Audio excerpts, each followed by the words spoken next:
Hello hi friends, இன்றைக்கி நம்ம ஒரு கதை பார்க்கலாம். நல்ல மனசு. இந்த நல்ல மனசு வந்து நிறைய பேருக்கு இருக்கிறது இல்லைங்க. இந்த நல்ல மனசு இருந்தால் நம்ம லைஃப்பில் என்னெல்லாம் நடக்கும் அப்படிங்கிறத ஒரு உதாரணமாக சொல்கிறதுக்கு தான் இந்த ஸ்டோரி. வாங்க இப்போ கதைக்குள்ளே போகலாம். ஒரு சிறிய கிராமத்தில் அருண் என்ற இளைஞன் வாழ்ந்து வந்தான். அவன் மிகவும் ஏழை. தினமும் காட்டுக்கு போய் விறகு வெட்டி விற்று கிடைக்கும் பணத்தில்தான் தன் குடும்பத்தை நடத்தினான். ஆனால் அவனுக்கு ஒரு நல்ல குணம் இருந்தது. யாருக்காவது உதவி தேவைப்பட்டால் தன்னால் முடிந்த உதவியை உடனே செய்து விடுவான். ஒரு நாள் மழை கொட்டி தீர்த்தது. அருண் காட்டிலிருந்து வீடு திரும்பி கொண்டிருந்தான். அப்போது ஒரு வயதான தாத்தா சாலையோரத்தில் நின்று நடுங்கிக் கொண்டிருந்தார். தம்பி, என் கிராமத்துக்கு போகணும், ஆனால் என்னால் இந்த ஆற்றை கடக்க முடியவில்லை என்றார். அருண் யோசிக்கவே இல்லை. தன் தோளில் இருந்த விறகு கட்டைகளை கீழே வைத்துவிட்டு தாத்தாவை தோளில் சுமந்து ஆற்றை கடத்தினான். நன்றி மகனே என்று தாத்தா புன்னகையுடன் சொன்னார்.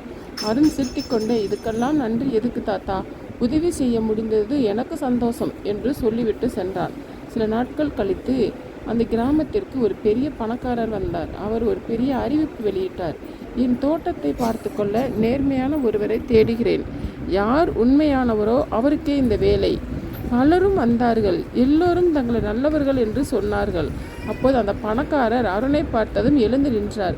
நீ என்னை நினைவில் வைத்திருக்கிறாயா என்று கேட்டார். அருண் பார்த்தான். அவரை அடையாளம் காண முடியவில்லை. அவர் சிரித்தார். அன்று மலையில் நீ ஆற்றை கடத்தி உதவியவன் அந்த வயதான தாத்தா நான் தான் என்றார். உன் நல்ல மனசை சோதிக்கத்தான் அப்படி வந்தேன் என்றார். அருண் அதிர்ச்சி அடைந்தான்.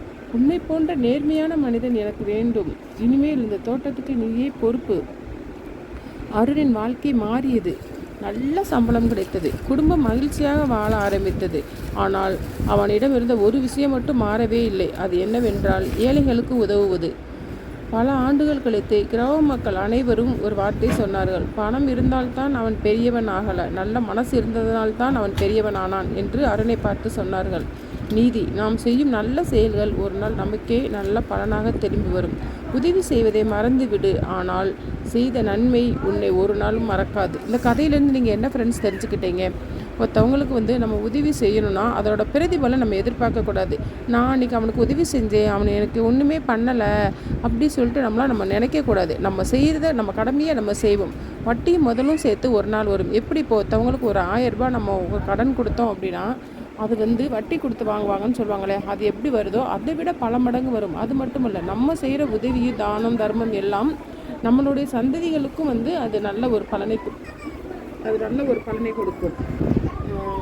அதனால் எல்லாருமே கட்டாயமாக உதவி செய்யுங்கிற ஒரு மனப்பான்மையை வளர்த்துக்கோங்க, சரிங்களா? நிறைய பேருக்கு பார்த்திங்கன்னா, நம்ம எதுக்கு உதவி செய்யணும், நம்ம வாழ்க்கை நம்ம பார்ப்போம் அப்படின்னு சொல்லி இருக்கிறீங்க. ஊரார் பிள்ளையை ஊட்டி வளர்த்தால் தன் பிள்ளை தானே வளரும் அப்படின்னு சொல்லுவாங்க.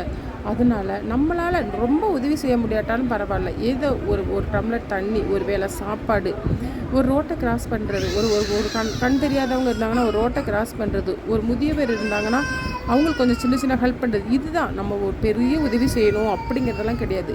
நமக்கு அறிஞ்சு அருண் என்ன உதவி செஞ்சான் அந்த கதையில்? அந்த தாத்தாவை அந்த தண்ணியிலேருந்து கடத்தி விட்டான். பார்த்தீங்களா, அவனுக்கு கிடைத்த பரிசு பார்த்தீங்களா?